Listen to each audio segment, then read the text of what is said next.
dématérialisation des factures. Et aujourd'hui, on voudrait non seulement vous parler de ce sujet, mais vous présenter aussi comment le produit que Sage a sorti, qui est Sage Automatisation Comptable, qui permet de dématérialiser les factures entrantes. Ça va être notre sujet aujourd'hui.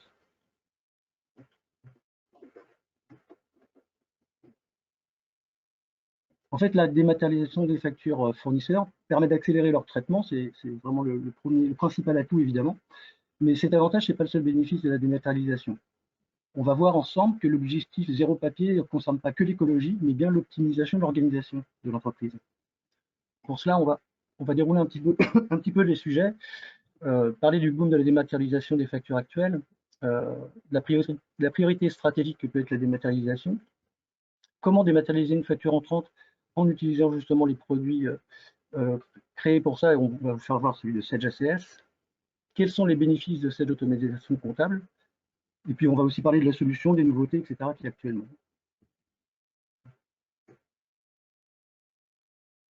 Alors évidemment, le fait que la date de migration vers la dématérialisation approche, puisqu'il va falloir être prêt en 2023 pour une mise en place obligatoire en 2025, ça a mis ce sujet au centre des préoccupations de toutes les entreprises. Nous, on a vraiment un boom d'une demande à ce sujet. Mais lorsqu'une entreprise s'intéresse au sujet, très rapidement, les enjeux fondamentaux sont compris par les décideurs. On va en parler d'abord sur un plan général par rapport à ce que peut être la dématérialisation d'une entreprise. Tout d'abord, évidemment, il faut parler de la réduction des coûts. Selon un rapport récent de KPMG, la facturation électronique permet de faire une économie de près de 5 € par facture reçue. En plus, en automatisant l'intégration de ces factures, il est estimé un gain de temps de 42% quant au traitement de celles-ci, puisque les étapes de circuit de validation sont fluides et maîtrisées, et qu'évidemment, ça évite une saisie longue et fastidieuse. Ça permet de se concentrer sur les travaux comptables sans perdre de temps, notamment à la saisie. On a le fait de fiabiliser aussi l'archivage et la traçabilité des factures, parce que la traçabilité que permet la dématérialisation mobilise collectivement tous les acteurs d'entreprise autour du respect des valeurs de l'entreprise. Parce que chaque intervenant du circuit de validation, jusqu'au bon à payer, est identifié et chaque opération va être enregistrée. Donc on sait qui a fait quoi, ce qui fait que ça permet de mobiliser les acteurs de l'entreprise à faire un job en temps, en heure, etc. Ça renforce aussi la réputation de l'organisation. Comme un facteur de qualité de la relation client-fournisseur, par exemple. Toute facture introduite dans le système d'information est réputée conforme après l'analyse et la lecture de l'applicatif. L'archivage des documents dématérialisés, c'est un gain de temps de place évident, et ça permet surtout la mise à disposition du document original à toute personne qui est autorisée. Tout ça grâce à l'utilisation du cloud. En fait, le choix de Sage d'utiliser les serveurs cloud Azure de Microsoft permet une sécurisation sans faille des données collectées. L'inscription des utilisateurs sur ces serveurs externalisés se fait par des canaux sécurisés, bien sûr, par l'application. Chaque utilisateur a des droits définis qui lui permettent par exemple de valider une facture en étant à l'extérieur de l'entreprise sur une application smartphone, par exemple, qui est dédiée à CS. On va optimiser et faciliter le circuit de validation. Parce qu'entre le développement en réseau, le télétravail qui font que tous les acteurs de l'entreprise ne sont plus vraiment toujours dans les mêmes bureaux, la dématérialisation va permettre de mettre en place les circuits de validation, même complexes, sans contrainte de présence des gens. On l'a bien vu, ça, de toute façon, ça a été une demande assez forte pendant le confinement, puisque il y a une personne qui était dédiée pour aller chercher le courrier dans la bannette, tout ça. Là, maintenant, on peut le faire de n'importe où, de n'importe quel ordinateur. Ensuite, la traçabilité, du coup, on en parlait tout à l'heure, qui renforce effectivement ces circuits de validation, sachant qu'on va pouvoir avoir, avec dans le détail, ce qui a été prévu par l'entreprise et ce qui a fait quoi, à quelle heure. Bon, l'intérêt, là, c'est de toute façon de vous faire voir un peu le produit. Cette automatisation comptable donc, permet, du coup, par la réception papier, on pourrait scanner et l'envoyer vers le serveur cloud, ou alors dédier des adresses email qui vous permettent directement de donner le document au serveur cloud. Là, le serveur, lui, va traiter le document pour le rendre lisible. C'est-à-dire qu'il va prendre le document et il va le transformer, on va dire, en texte. Et grâce à ce texte, il va pouvoir remplir les bases de données qui sont dans cette automatisation comptable et ainsi pouvoir les traiter d'une façon simple. Il y a un contrôle métier, évidemment, qui va se faire, c'est-à-dire que dans la bannette où on aura reçu ces scans ou ces factures mail, dans cette bannette, le matin, la personne qui est dédiée ou les personnes qui sont dédiées à vérifier que les informations qui ont été décryptées par Sedge ACS sont les bonnes, donc il y a une vérification humaine. Et là, on fait un enregistrement comptable qui va s'appuyer sur tout ce que vous avez dans Sedge, parce qu'effectivement, on parlera des bénéfices de Sedge ACS, mais on peut le dire dorénavant. C'est que, en fait, ça utilise un procédé qui s'appelle les objets métiers. Il y a une synchronisation entre vos données Sedge et le cloud. Ça fait qu'en fait, vous récupérez toutes vos données, dans le sens où vous allez avoir évidemment vos plans comptables, vos grilles de saisie, vos grilles analytiques, etc. Donc, on va faire un enregistrement comptable qui normalement se fait grosso modo en 2 clics. Puis, on peut mettre en place un circuit de validation qui va pouvoir amener jusqu'au bon à payer. C'est-à-dire qu'il peut y avoir des valideurs qui sont juste valideurs, qui vont vérifier que le document est justifié. Donc, on peut le valider. Et après, on peut passer sur une série de valideurs jusqu'à 10 dans ACS qui vont permettre d'aller jusqu'à un valideur qui, lui, a la possibilité de valider en bon à payer. On va passer, on reviendra sur mon slide, on va passer sur la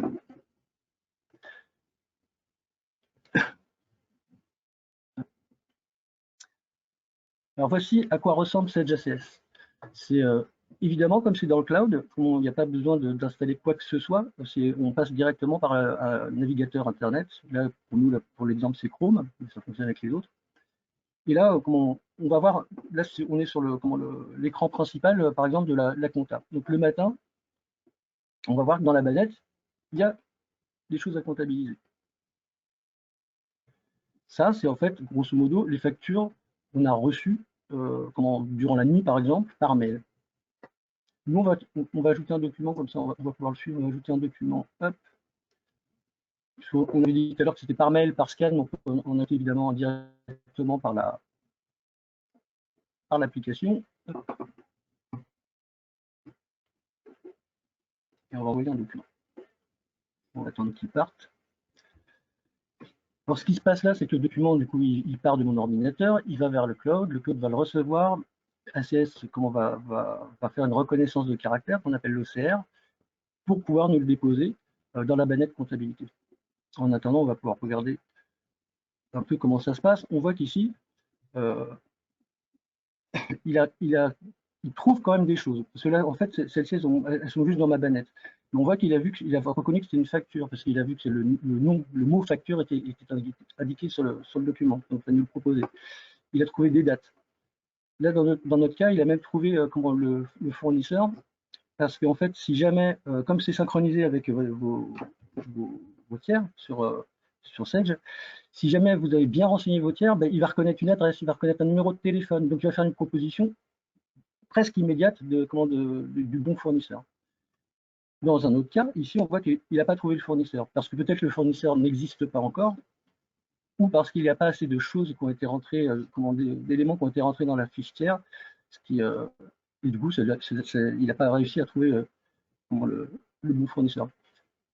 Mais comme on est en synchronisation avec Sedge, soit on choisit un fournisseur, voilà, soit effectivement on peut aller jusqu'à ajouter un fournisseur. Là, on va se retrouver sur une interface qui a exactement les mêmes données qu'on trouve dans Sedge, et on va pouvoir créer directement, directement de la facture, on va pouvoir créer un nouveau fournisseur. À la prochaine synchronisation, on reparlera des synchronisations qui sont des choses paramétrables. À la prochaine synchronisation, le fournisseur existera dans Sedge, donc il n'y aura pas un aller-retour à faire dans Sedge. Alors, je ne sais pas si notre facture, elle est arrivée. Hop, si on a la 10. Donc, notre facture est arrivée. Ici, on voit qu'il a trouvé pas mal de choses, évidemment, puisque j'ai utilisé le même fournisseur et qu'il l'avait déjà rencontré et que cette fiche tiers est bien renseignée.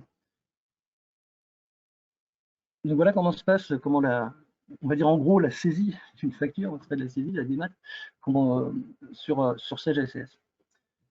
Il vous présente le document, et il va vous présenter ce que lui, il a pensé décoder pendant son OCR. Si jamais, effectivement, il manque quelque chose, par exemple, là, on voit qu'il n'a pas vu la date d'échéance, on peut soit la rentrer, soit la choisir, soit la calculer. Là, en fait, comme notre tiers, il a des modes de règlement qui ont été rentrés dans sa fiche, on va pouvoir lui faire calculer exactement la date d'échéance. Évidemment, tout est modifiable. On peut modifier le libellé, par exemple. Et du coup, on va regarder. Oui. Et Alain, oui. est-ce que donc la solution Sedge peut détecter les factures en doublon? Oui, ça Oui. détecte les factures en doublon. On peut le configurer soit ce qui est le plus simple sur le fournisseur et le numéro de facture, soit fournisseur numéro de facture date. D'accord. Pour les fournisseurs, pour les fichiers tiers, les fournisseurs qui n'ont pas été bien reconnus, parce que évidemment le taux de reconnaissance OCR dépend aussi du document. Si c'est un document purement électronique qui est émané du fournisseur, on va dire un PDF directement, quand ça va lire ce qu'on appelle les métadonnées de ce document, c'est un document électronique. Si c'est un scan, il va le recevoir dans un format PDF qui est différent. Donc il y a peut-être des choses qu'il ne va pas trouver. Par exemple, il peut ne pas trouver le numéro de facture. S'il ne trouve pas le numéro de facture, nous, on le taperait et il saura après le géolocaliser sur le document pour la prochaine fois. Sur ce fournisseur, il saura que le numéro de facture, c'est celui qui se trouve à côté de facture numéro et au-dessus de désignation. C'est comme ça qu'il géolocalise les éléments pour l'apprentissage. Donc, il se peut que les premières factures soient à renseigner sur des choses qui pourraient manquer. Et au bout d'une fois, 2 fois peut-être, il aura appris où trouver les informations. Là, il a trouvé des sommes, du coup. Donc, il a vu qu'il y avait un hors-taxe, une taxe, une TVA et puis le TTC. Donc, il nous propose, bon, ok, ça marche. Ensuite, il va nous proposer l'imputation comptable pour ce fournisseur. Comme moi, je suis déjà rentré dedans, il me repropose les mêmes choses que j'avais saisies la dernière fois. Et sinon, on peut évidemment la changer, comme l'imputation. Oui, effectivement, il y a bien il y a bien on a une question qui demande s'il y a également une imputation analytique. Effectivement, on a bien une imputation analytique. S'il y a des frais de port, on peut l'ajouter avec c'est configurable. Si on jettera un tout petit œil sur l'administration, mais c'est comme il y a beaucoup de détails, on ne verra pas. Mais effectivement, on peut créer un élément qui s'appelle Z-port, par exemple, qui permet de gérer les frais de port. Oui, et puis Sedge permet de récupérer les plans, les sections et les grilles de ventilation analytique. Absolument, oui. Du coup, c'est ça. De toute façon, en fait, on le verra tout à l'heure. Ici, on a quelque chose qui n'existe pas dans Sedge qui s'appelle les catégories de documents. On va créer une catégorie de documents pour un document spécifique. C'est-à-dire, par exemple, pour les documents de frais généraux, passerait peut-être pas par le même statut de validation, le même circuit de validation, pardon. Donc, on va pouvoir créer des catégories de documents. Dans ces catégories de documents, on va pouvoir demander si on veut gérer de l'analytique ou pas. Si on le fait là, sur mon exemple, dans ma base de démo, si je passe en frais généraux, les frais généraux, eux, font de l'analytique. Donc, on va lui demander l'imputation comptable. Grâce aux objets métiers dans notre base bijoux, on a des modèles de saisie. Donc, on peut avoir les modèles de saisie d'origine. Si on les modifie, la prochaine fois, sur ce fournisseur, il vous proposera le nouveau modèle de saisie que vous aurez décidé. Là, si on génère les lignes,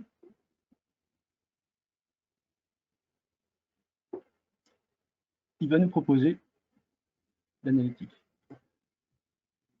Donc, si on va mettre notre section, on va pouvoir lui demander d'équilibrer la ventilation et d'enregistrer. Donc, en gros, une fois que le logiciel a appris, que la solution a appris à reconnaître les factures à 99%, il y a très peu de clics à faire pour pouvoir gérer cette facture. Ici, on voit qu'il y a le petit logo analytique qui permet de retourner dans l'écran et de vérifier si effectivement c'est ce qu'on voulait. Et si j'ai plusieurs sociétés, est-ce que Sedge peut répartir les factures sur chacune des sociétés ou pas? Oui, bien sûr, absolument. Du coup, la solution est multi-société, multi-utilisateur. L'abonnement, d'ailleurs, ne concerne que le volume de factures. mais pas le nombre de sociétés à traiter. Alors ça peut reconnaître, évidemment, si on dédie une adresse mail par société, ben voilà, c'est à le ranger dans la bonne société. Sinon, ça pourrait le reconnaître au travers d'une lecture du nom de la société.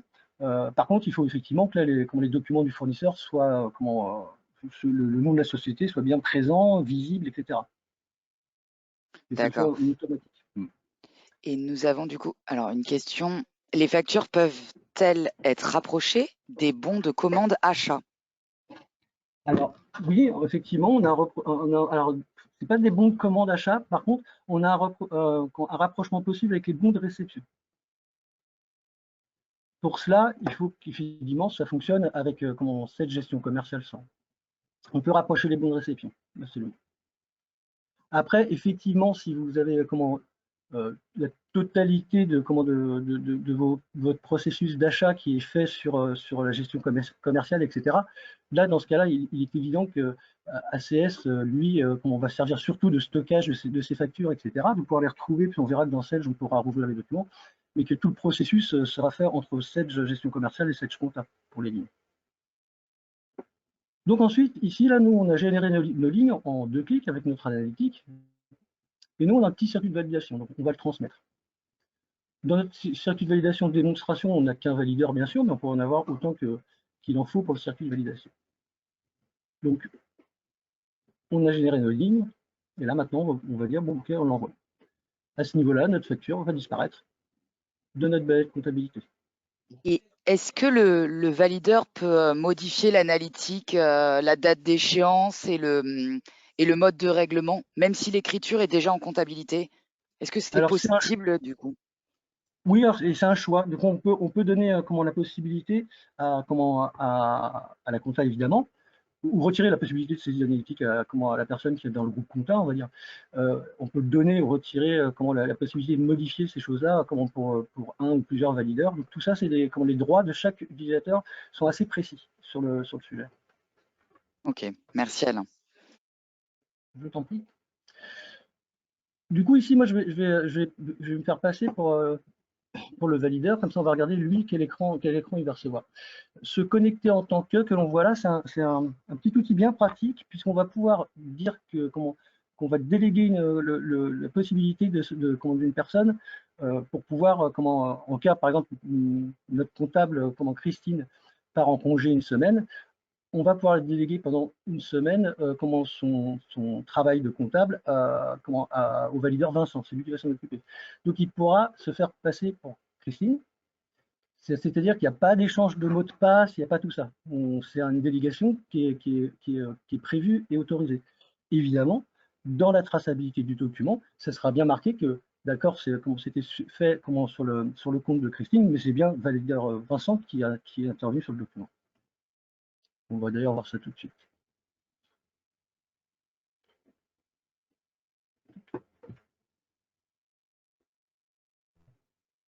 Donc, on en a notre facture qu'on vient de rentrer à l'instant. Et notre valideur, lui, il a un écran un petit peu différent pour nous. D'ailleurs, dans notre exemple, Clémence, effectivement, là, on voit qu'il peut modifier, par exemple, la date d'échéance et le mode de règlement. Ah oui, très Lui, bien. il va voir ce qui s'est passé, du coup, en fait, sur la section analytique, sur la saisie, etc. Il peut intervenir puisqu'on lui a donné le feu vert pour ça.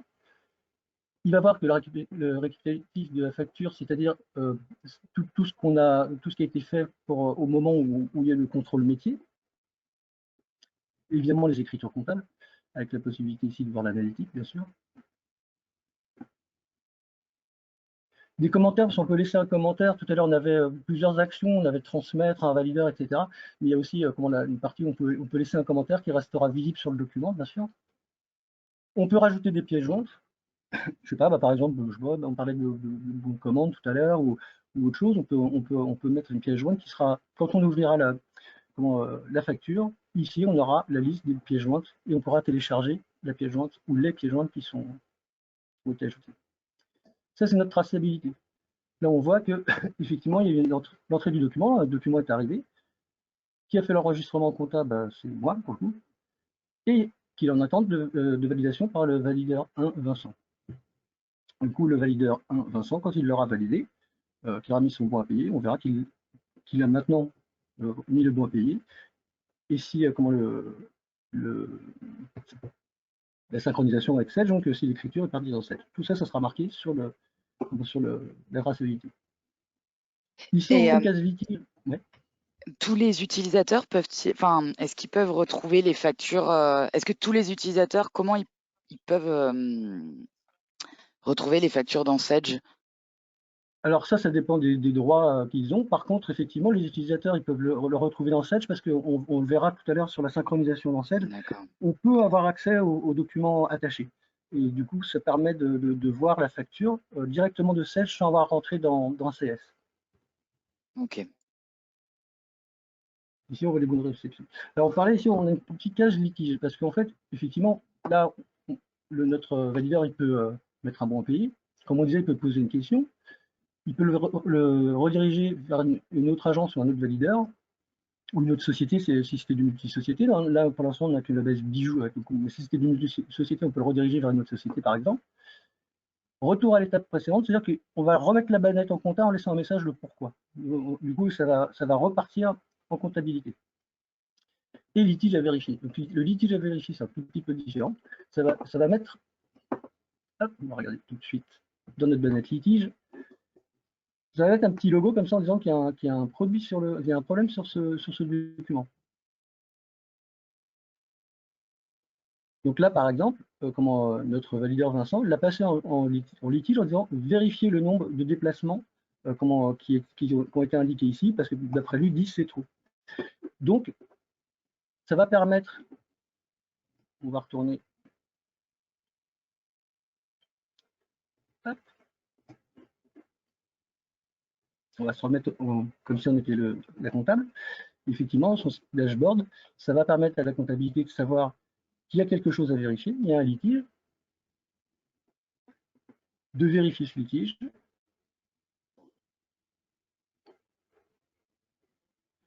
et de la sortir du litige si c'est le cas, en donnant évidemment, il y a l'obligation de la sortie des litiges, il va falloir donner une explication de pourquoi c'est sorti. Donc là, par exemple, Christine pourrait dire non, j'ai bien vérifié, c'est bien 10 déplacements, elle est valide cette facture. Donc ça, dans le chemin de validation, on a cette possibilité. Alors je vois qu'on est à quelle étape la facture est-elle comptabilisée?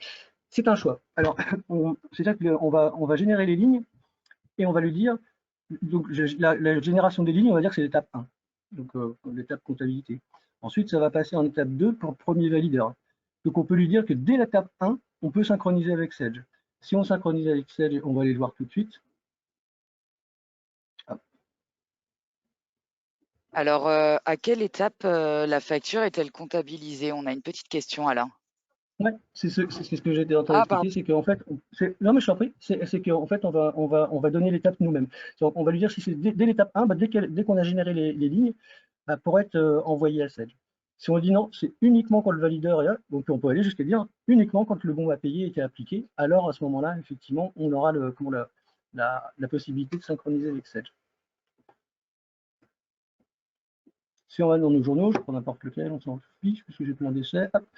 En fait, quand il va y avoir la synchronisation avec Sedge, si jamais, justement là, on est en étape où on a dit que dès la saisie de la facture, on avait,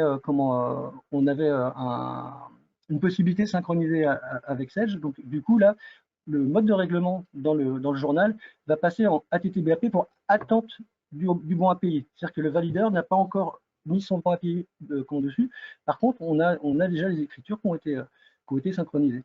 S'il y avait un litige, ça serait marqué ATT litige. Et ça, c'est visible. Et comme ça bloque la possibilité de payer cette facture puisque ça retire le mode de règlement et c'est visible. J'ai une question. Comment accéder à ACS par le biais du portail Sedge? Alors, on n'accède pas franchement par le biais du portail Sedge. Vous avez ce qu'on voit chez moi là-haut, là où moi c'est Apoja à François Automatisation. Vous avez une adresse comme ça. Il y a une inscription à faire évidemment sur le serveur cloud Microsoft Azure.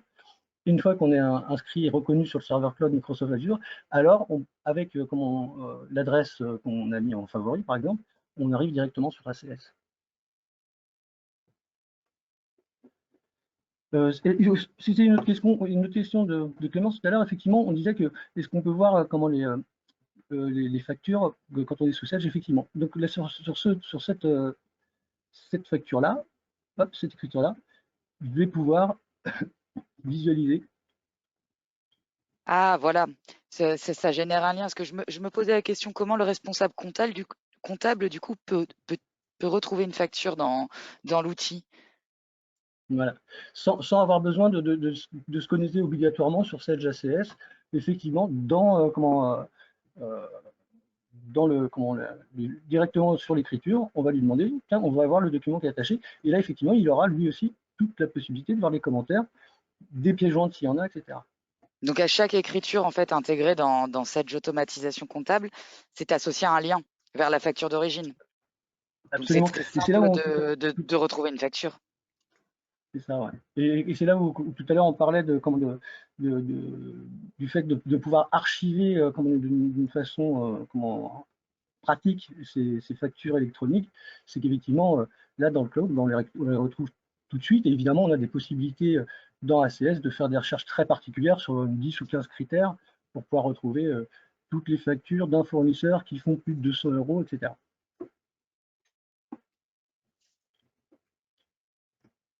On peut valider des factures depuis un téléphone mobile? Oui, alors c'est le côté de Sage ACS qu'il faut prendre en compte, c'est qu'en fait, il n'y a aucun rapport entre vos utilisateurs, les licences utilisateurs Sage Contassant, puisque là, c'est du multi-utilisateur. On peut avoir un chef de chantier, par exemple, Mhm. qui, lui est sur le terrain, qui va pouvoir se connecter, voir sa bannette qui lui est destinée, et de valider directement depuis un smartphone. Donc, ça soit Android ou iOS, Ouais, c'est ouais, possible. iOS, ouais, sur tous les smartphones. Donc, Donc, c'est une option, cette c'est pas application. une option mobilité? Enfin, il n'y a pas une option, du coup, Bah, ça dépend. Non, chez certains opérateurs, il pourrait y avoir, mais non, non, c'est D'accord. un outil gratuit qui est mis à disposition par Sage Alors, et j'en qui est profite très et pratique d'ailleurs. on a une autre question. La facture est bien rattachée à chaque ligne de l'écriture? À la ligne principale, j'imagine, oui, je pense. Peut-on modifier l'écriture? Alors, euh, la facture est Non, bien rattachée. c'est rattaché à l'écriture principale. OK. Et peut-on modifier l'écriture en comptable sur le logiciel comptable? Oui, bien sûr. Bien sûr, vous pouvez modifier votre écriture sur Sage. Et évidemment, il y aura la synchronisation, elle se fait des deux côtés, hein. Elle se fait de ACS vers Sage pour envoyer les informations. Mais Sage, quand il y a des modifications, ne serait-ce que quand vous modifiez vos comptes tiers, vous allez rajouter un numéro de téléphone, etc. Bah, ACS, lui, va recevoir de Sage cette synchronisation. Il n'y a rien qui est jamais bloquant, évidemment, dans les deux sens.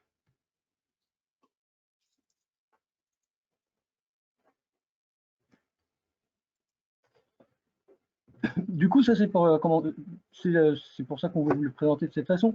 C'est pour vous faire voir qu'effectivement, ce logiciel, ces solutions permettent très facilement de gagner. Quand on parlait de gain de temps de 42%, c'est réaliste, hein. Parce que en fait, vous avez une saisie qui est extrêmement simple, simplifiée, et il n'y a pas de papier qui se fait mal entre deux bureaux, etc. Quand il y a des gens qui sont soit à l'étranger, pour les sociétés où il y a des agences externes, etc.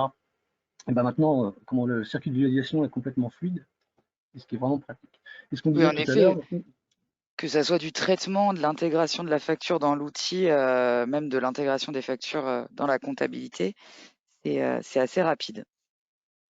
et du coup, quand on disait qu'il y a une vraie synchronisation, vous voyez que ici, effectivement, ça récupère toutes nos grilles de saisie au niveau analytique, en analytique bien sûr, nos comptes, hein, nos comptes tiers. Euh, Là, c'est pour faire les délégations, là, pour déléguer quelqu'un durant une durée déterminée, etc. Nos journaux, évidemment, qui sont visibles. Les modèles de saisie, enfin, tout est tout ce qui permet de rentrer en facture d'achat, enfin une facture d'achat, est rapatrié et synchronisé dans Sage ACS.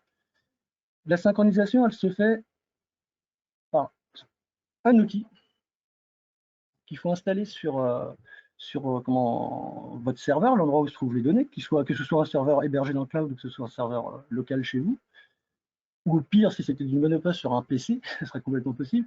Et ici, on va pouvoir paramétrer une ou plusieurs sociétés et lui demander de faire des synchronisations qu'on va planifier.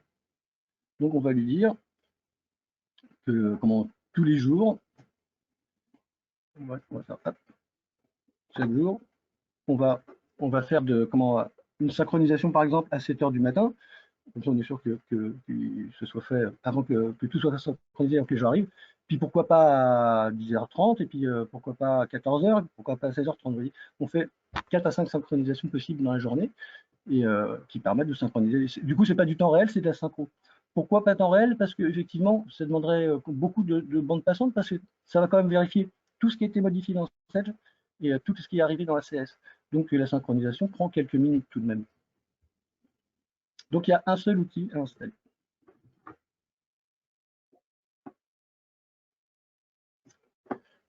Ici, c'est ce qu'on expliquait tout à l'heure. Alors, est-ce que ouais, pardon, je disais la question aussi. Alors non, la synchronisation, c'est justement là, c'est installé sur un poste, donc enfin un serveur. Sur un serveur, ça sert à ça, on ne l'éteint jamais. Donc effectivement, la synchronisation est toujours bonne. Par contre, si vous éteignez votre poste, non. C'est vraiment un petit programme installé sur l'endroit où se trouvent vos données comptables physiques, les vôtres.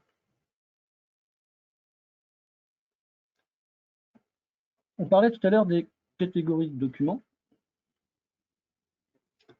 Et là, c'est ce que je vous expliquais tout à l'heure. On va créer, moi j'avais créé une catégorie de documents frais généraux sur lequel effectivement il y avait de la saisie, analytique. On l'active ou pas, donc on va faire nos différentes catégories de documents comme ça pour avoir effectivement notamment des circuits de validation qui ne seront peut-être pas les mêmes. On va lui donner le journal par défaut. On va lui donner le type de rapprochement, c'est un rapprochement. Et les étapes de comptabilité. Est-ce qu'il y a un bon à payer sur l'étape est-ce que la comptabilité a le droit d'appliquer un bon à payer directement? En règle générale, non, quand il y a un circuit de validation. Ceci dit, pour certaines factures, peut-être que oui. Alors là, on ferait une catégorie de documents dans lequel on aurait le droit au BAP. Sur l'étape de validation 1, chez nous, effectivement, on peut activer l'étape selon un montant, on va dire de 0 à 9 999 avec le BAP. Et là aussi, est-ce qu'on peut saisir l'analytique à ce niveau de cette étape de validation? C'est ici qu'on définit dans ces fameux catégories de documents. Ce qui permet d'avoir autant de catégories de documents qu'on veut, donc autant de possibilités pour un document d'avoir des droits d'intervenir dessus, d'avoir 1, 2, 3 valideurs alors que certains autres documents n'en ont qu'un, etc.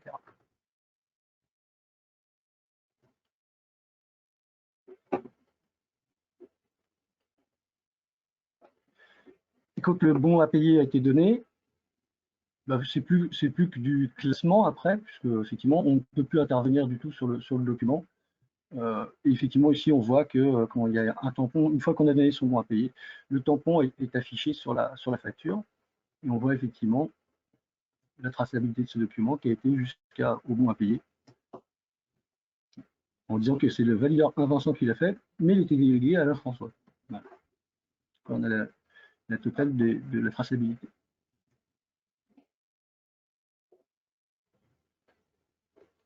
Des questions sur l'interface du logiciel?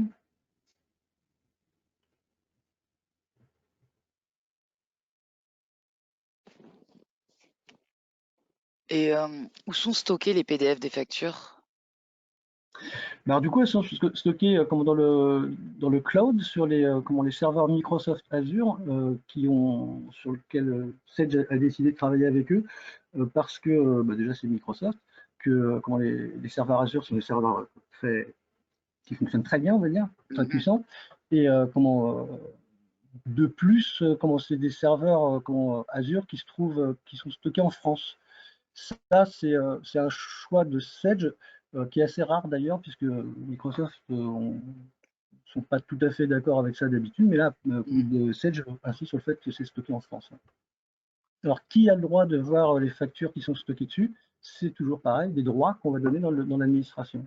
On peut avoir des droits spécifiques qui vont jusqu'à des droits de valideur. Donc, on va dire qu'il y a tel utilisateur qui a un droit de valider de niveau 1. On va pouvoir dire que quelqu'un, c'est juste de la consultation. Et là, on peut donner, par exemple, à son commissaire aux comptes, etc., un accès uniquement consultatif. Et s'il a besoin d'avoir un document, il pourra aller voir dedans. Donc, chaque utilisateur a des droits très précis. Alors, on a des petites questions. Est-ce que tu les vois? Ouais. Comment était le règlement change en compta si les critères ont déjà été passés? Bah, après, ça reste en compta. Là, ce que va faire Sedge ACS, du coup, la question est comment l'état du règlement change en compta si l'écriture a déjà été passée. En fait, c'est que là, si jamais vous avez déjà passé l'écriture, qu'on reçoit la facture dans ACS, il va essayer de la synchroniser, il va voir que la facture est déjà passée, donc il ne va pas la synchroniser, vous en serez prévenu. Je n'ai pas synchronisé cette facture avec Sedge parce que l'écriture a déjà été passée. Par contre, je vois que j'ai une autre question pour le règlement de la facture. Si nous n'utilisons pas plus la facture papier, comment faire pour effectuer le règlement? Bah, pour effectuer le règlement, vous le faites de toute façon à partir de Sedge d'habitude, avec les moyens de paiement, etc. C'est exactement la même chose, la facture est juste pas imprimée. Hein.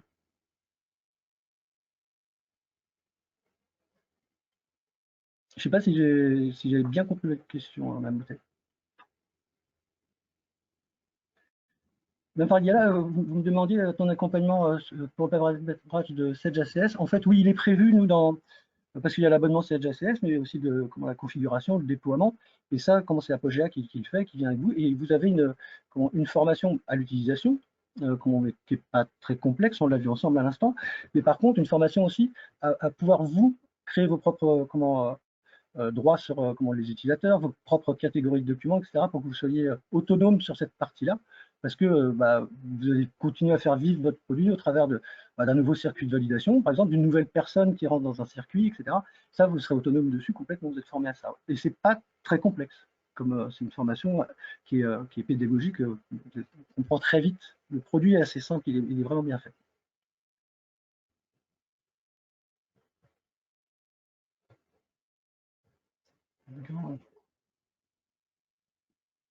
A posteriori, est-il possible Non.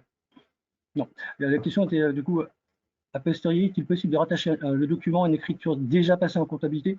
Non. Votre document, vous le retrouvez évidemment dans ACS, mais par contre, lui, il va, en fait, il y a une clé, une clé de 128 caractères qui est entre ACS et Sedge, qui va permettre de rattacher ces documents. Là, la clé, elle n'aura pas été créée, donc non, on pourra retrouver le document uniquement sur ACS.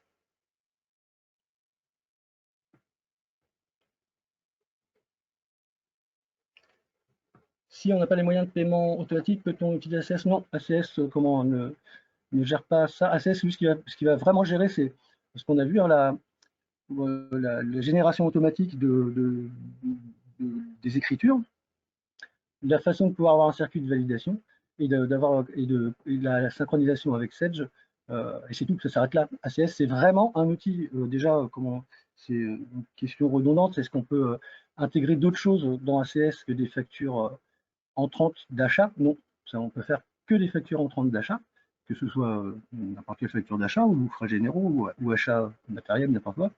Et, et on peut rattacher des documents en tant que pièce jointe, mais c'est tout. C'est un produit qui est uniquement fait pour dématérialiser les factures fournisseurs.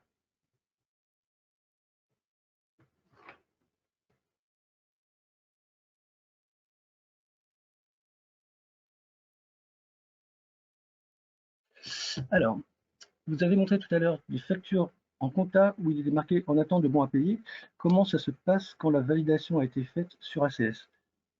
comment ça se passe en OK pour la mise en règlement en compta. En fait, quand on va arriver jusqu'au bon à payer, ce qui était chez nous, hop, ce qui était chez nous en ATT-BAP va repasser en chèque, par exemple, sur le mode de règlement normal, ce qui va permettre de débloquer la situation pour pouvoir payer la facture. Tant qu'elle est en ATT-BAP ou en ATT litige, on ne peut pas la transférer sur les moyens de paiement ou autre chose. C'est ce qui est bloquant en fait.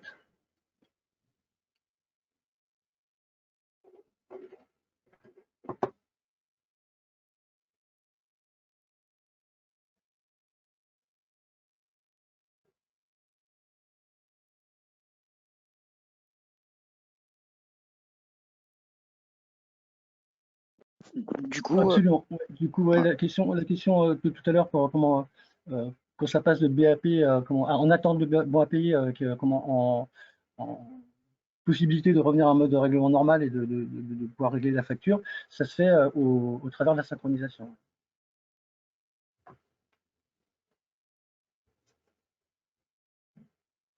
Et sinon, bah, du coup, on peut reprendre notre. Hop là.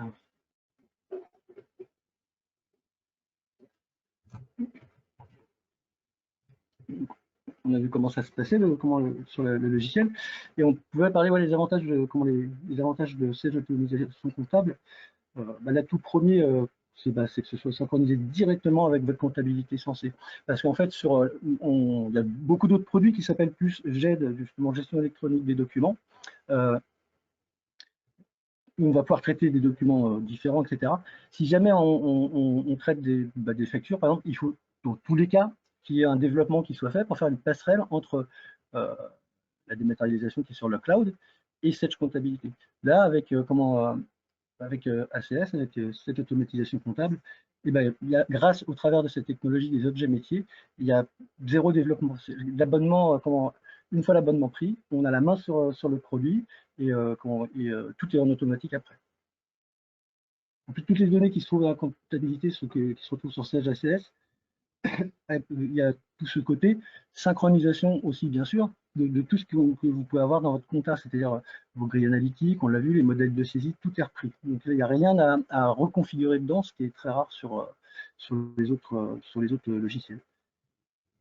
En plus, bon, comme c'est un produit relativement récent, il évolue tout le temps, mais les choses qui ont été faites dès le départ, évidemment, s'appuient sur le minimum que demande l'État, c'est qu'effectivement, d'avoir une vraie traçabilité, d'utiliser la norme PDF-A, qui est une norme qui permet de lire un PDF dans 50 ou 100 ans. C'est une norme internationale sur laquelle ils sont d'accord pour être toujours sûr qu'on puisse rouvrir le document.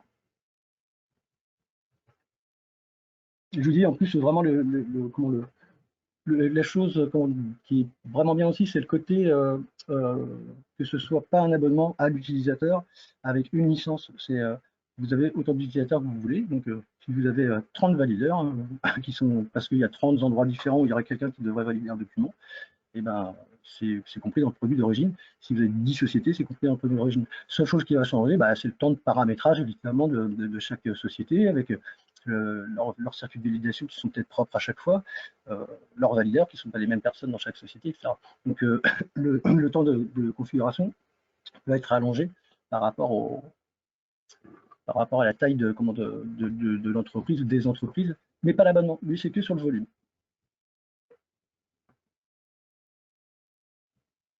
Vous disiez, alors attendez, comment fait ACS pour reconnaître les factures fournisseurs dans notre boîte mail? Alors, ça dépend. Si vous avez une boîte mail, alors reconnaître les factures fournisseurs. En fait, il faut avoir une boîte mail dédiée. Vous créez une boîte mail spécifique. Deux choix, soit cette boîte mail, en imaginant qu'on l'appelle compta.votre-société, votre société. Soit vous la diffusez directement à vos fournisseurs, ils envoient directement leur PDF, leur facture PDF sur cette boîte-là. Soit, ce que font la plupart de nos clients, c'est qu'ils ont déjà souvent des boîtes qui s'appellent compta ou des boîtes contact, etc. Donc là, en fait, le choix qui est fait très souvent, c'est quand vous recevez une facture fournisseur, vous faites un clic droit transférer et vous le transférez sur la boîte dédiée à ACS. Et comme ça, en plus, vous faites un tri. Parce que si votre fournisseur vous envoie de la pub, ben, évidemment, lui, ACS, il va récupérer de la pub. Ce qui fait du volume, ce qui est dommage. Donc après, il va falloir effacer le document. ACS va bien voir que ce n'est pas une facture, mais il l'aura récupéré, il va vous le dire.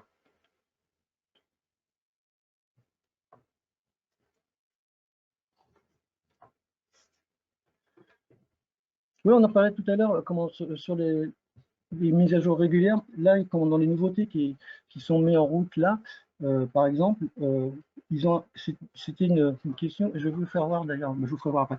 C'est une question qui a été demandée à ACS par beaucoup de clients, c'était de pouvoir faire la gestion des charges constatées par avance. Donc, les gestions des charges constatées par avance permettent, dans votre traitement de facture, de prendre en compte une période sur laquelle sont facturées les charges, comme du leasing, des choses comme ça, par exemple. Et la saisie de cette période permet, après synchronisation, le calcul de ces charges dans Sage. Donc ça, c'est une demande assez forte qui a été faite. Ils ont mis à jour, par exemple, quelque chose qui n'existait pas non plus. Maintenant, quand on traite, parce qu'évidemment, ça reconnaît les avoirs, donc on va recevoir des avoirs. On va regarder la liste qu'il y a dans les factures en litige. Bon, évidemment, il faut que la facture d'origine ait été mise en litige, mais si on attend en avoir, c'est que c'est le cas. Et il va regarder s'il retrouve par rapport à l'avoir une facture en litige chez le même fournisseur, il va vous le proposer de la rapprocher. Donc, il y a un rapprochement direct entre les factures et les avoirs. Une chose qui n'existait pas non plus, c'était l'utilisation des informations libres, parce qu'il y a des champs que vous pouvez mettre en information libre. On ne pouvait pas les voir dans Sage ACS. Maintenant, si, on peut les voir, les mettre à jour. Ça fait qu'à l'issue du traitement de la synchronisation, on va dire, et ben, quand ça exporte les informations saisies dans les champs libres vers les champs libres les informations libres que vous avez créées dans Sage. Donc, vous voyez, c'est un produit qui évolue vite. Donc il peut manquer des choses sur certaines questions où je dis ah non, on ne peut pas. Et ben, c'est des choses qu'on pourra probablement. On a dans. Si je reviens. Vous voyez ici, ils mettent en service pour les clients finaux, pour vous, chez vous dans votre entreprise, le Customer Voice, où on va pouvoir poser des questions en disant moi j'aimerais bien qu'il y ait ça. Là, vous voyez, il y a eu 21 votes pour. Il faudrait pouvoir personnaliser les différents écrans en ajoutant ou supprimant des colonnes. Il y a eu 21 votes et ils vont regarder au fur et à mesure des besoins des gens, si c'est vraiment redondant. Pardon, si c'est vraiment redondant, ils interviennent et à la prochaine mise à jour, ça sera pris en compte. Donc c'est un produit qui va vraiment, on va parler des factures multi-échéances. Pour l'instant, on peut préciser qu'une date d'échéance. Il y a eu 15 votes pour l'instant, mais et ça c'est au fur et à mesure, des demandes, il est répertorié et après, ils font des modifications d'usage.